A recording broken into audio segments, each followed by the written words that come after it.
Hi everyone, welcome back to our channel Ruby sisters. Idli, dosa, వడలోకి చట్నీ చేస్తూ ఉంటాం. ప్రతిసారి చేసే టైం ఉండదు కాబట్టి ఒక్కసారి చేసి స్టోర్ కూడా చేసుకోవచ్చు. అది ఎలానో ఈరోజు వీడియోలో చూద్దాం. ముందుగా 1 కప్పు వరకు కూడా గ్రౌండ్ నట్స్ని తీసుకోండి, పల్లీల్ని. ఆ తర్వాత 1/2 కప్పు వరకు కూడా చట్నీ పప్పుని తీసుకోండి. 1 టేబుల్ స్పూన్ వరకు జీలకర్ర, చిన్న సైజ్ అంతా వెల్లుల్లిపాయని, 8 నుంచి 10 ఎండుమిర్చిని కూడా తీసుకోండి. ఇప్పుడు చిన్న నిమ్మకాయ సైజ్ అంతా చింతపండును కూడా తీసుకోండి. ఇప్పుడు ఒక ప్యాన్ పెట్టేసుకుని ప్యాన్ హీట్ అయిన తర్వాత పక్కకు తీసి పెట్టుకున్న పల్లీలన్నీ కూడా యాడ్ చేసుకుని చిన్న మంట మీద ఫ్రై చేసుకోండి. చిన్న మంట మీద ఫ్రై చేసుకోవాలి, లేదు అంటే పైన మాడిపోతుంది, లోపల అనేది ఫ్రై అవ్వదు. చిన్న మంట మీద బాగా ఫ్రై అయ్యేంత వరకు కూడా ఫ్రై చేసుకోండి. ఈ విధంగా వచ్చేంత వరకు ఫ్రై చేసేసుకుని స్టవ్ ఆఫ్ చేసుకుని పక్కకి ప్లేట్లోకి తీసేసుకోండి. ఆ తర్వాత మళ్ళీ ప్యాన్ పెట్టేసుకొని పక్కకు తీసి పెట్టుకున్న ఎండుమిర్చి కూడా వేసుకోండి. ఎండుమిర్చి ఫ్రై అయిన తర్వాత వెల్లుల్లిపాయని రెబ్బల కింద ఒలుచుకుని అవి కూడా అందులో యాడ్ చేసుకోండి.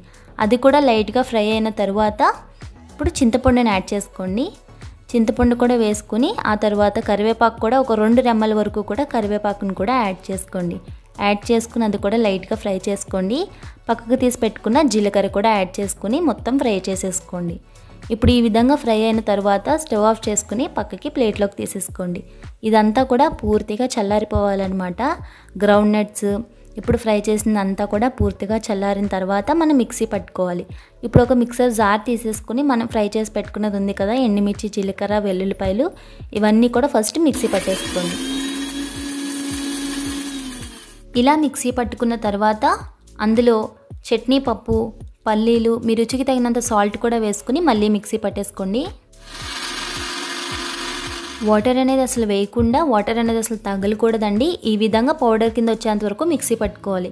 ఇప్పుడు దీనికి తాలింపుకి చూద్దాము. 3 వరకు కూడా ఎండుమిర్చి, 2 వరకు కూడా కరివేపాకు రెబ్బలు, ఒక 1/2 టేబుల్ స్పూన్ వరకు కూడా పచ్చిశనగపప్పు, ఒక 1/2 టేబుల్ స్పూన్స్ వరకు కూడా సాయి మినపపప్పు, ఒక 1/2 టేబుల్ స్పూన్స్ వరకు కూడా ఆవాలు తీసుకోండి. ఇలా తీసుకుని పక్కకు పెట్టేసుకోండి. ఇప్పుడు స్టవ్ పైన ప్యాన్ పెట్టేసుకుని ఒక 2 టేబుల్ స్పూన్స్ వరకు కూడా ఆయిల్ యాడ్ చేసుకోండి. 2 ఎందుకన్నానంటే తర్వాత చెప్తాను. ఇప్పుడు ఆవాలు, పచ్చిశనగపప్పు, మినపపప్పు వేసుకుని అది ఫ్రై చేసుకున్న తర్వాత కరివేపాకు యాడ్ చేసుకోండి. కరివేపాకు కూడా వేసిన తర్వాత లైట్గా ఫ్రై చేసుకున్న తర్వాత ఎండుమిర్చిని ఈ విధంగా తుంచేసి యాడ్ చేసుకోండి. ఇలా యాడ్ చేసుకుని తాలింపు లైట్గా ఫ్రై అయిన తర్వాత లైట్ గోల్డెన్ కలర్ వస్తుంది కదా, అలా ఫ్రై అయిన తర్వాత మనం గ్రైండ్ చేసి పెట్టుకున్న పౌడర్ ఉంది కదా, అదంతా ఇందులో వేసేసుకొని మొత్తం కలిసేలాగా బాగా కలుపుకోండి. మీరు గమనిస్తే కనుక నాకు పౌడర్ కింద కాకుండా కొంచెం ముద్ద కింద వచ్చింది కదండి. మీరు 2 టేబుల్ స్పూన్స్ వరకు ఆయిల్ యాడ్ చేసుకుంటే మీకు పౌడర్ కింద వస్తుందన్నమాట. ఇలా ముద్ద కింద ఎందుకు వచ్చిందంటే 4 టేబుల్ స్పూన్స్ వరకు వేసేసాను కాబట్టి నాకు కొంచెం ముద్ద కింద వచ్చింది. ఇది పూర్తిగా చల్లారిన తర్వాతే మనం ఎయిర్ దాంట్లో స్టోర్ చేసుకోవాలి. అంతేనండి, ఇన్స్టెంట్ చట్నీ మిక్స్ అనేది రెడీ అయిపోతుంది. ఇలా చేసి స్టోర్ చేసి పెట్టుకుంటే 1 మంత్ పాటు కూడా బాగుంటుంది. ఎప్పుడైనా టిఫిన్ చేసుకున్నప్పుడు అప్పటికప్పుడే 2 నిమిషాల్లో చట్నీని రెడీ చేసుకోవచ్చు. చాలా అంటే చాలా బాగుంటుంది. అప్పటికప్పుడే చేసుకున్న చట్నీలానే ఉంటుంది. మనకి వర్క్ ఉన్నప్పుడు, టిఫిన్స్ చేసే ఆలోచన ఉన్నప్పుడు ఈ ఇన్స్టెంట్ బ్రేక్ఫాస్ట్ చట్నీ మిక్స్ అనేది చాలా బాగా యూజ్ అవుతుంది. ఒక్కసారి చేసి పెట్టుకుంటే 1 మంత్ పాటు కూడా ఎటువంటి డోకా ఉండదన్నమాట. మనం ఒక్కసారి కప్లోకి పౌడర్ వేసుకుని వాటర్ వేసి కలుపుకుని ఒక 5 నిమిషాల పాటు కూడా మనం పక్కన పెట్టేసేయాలండి.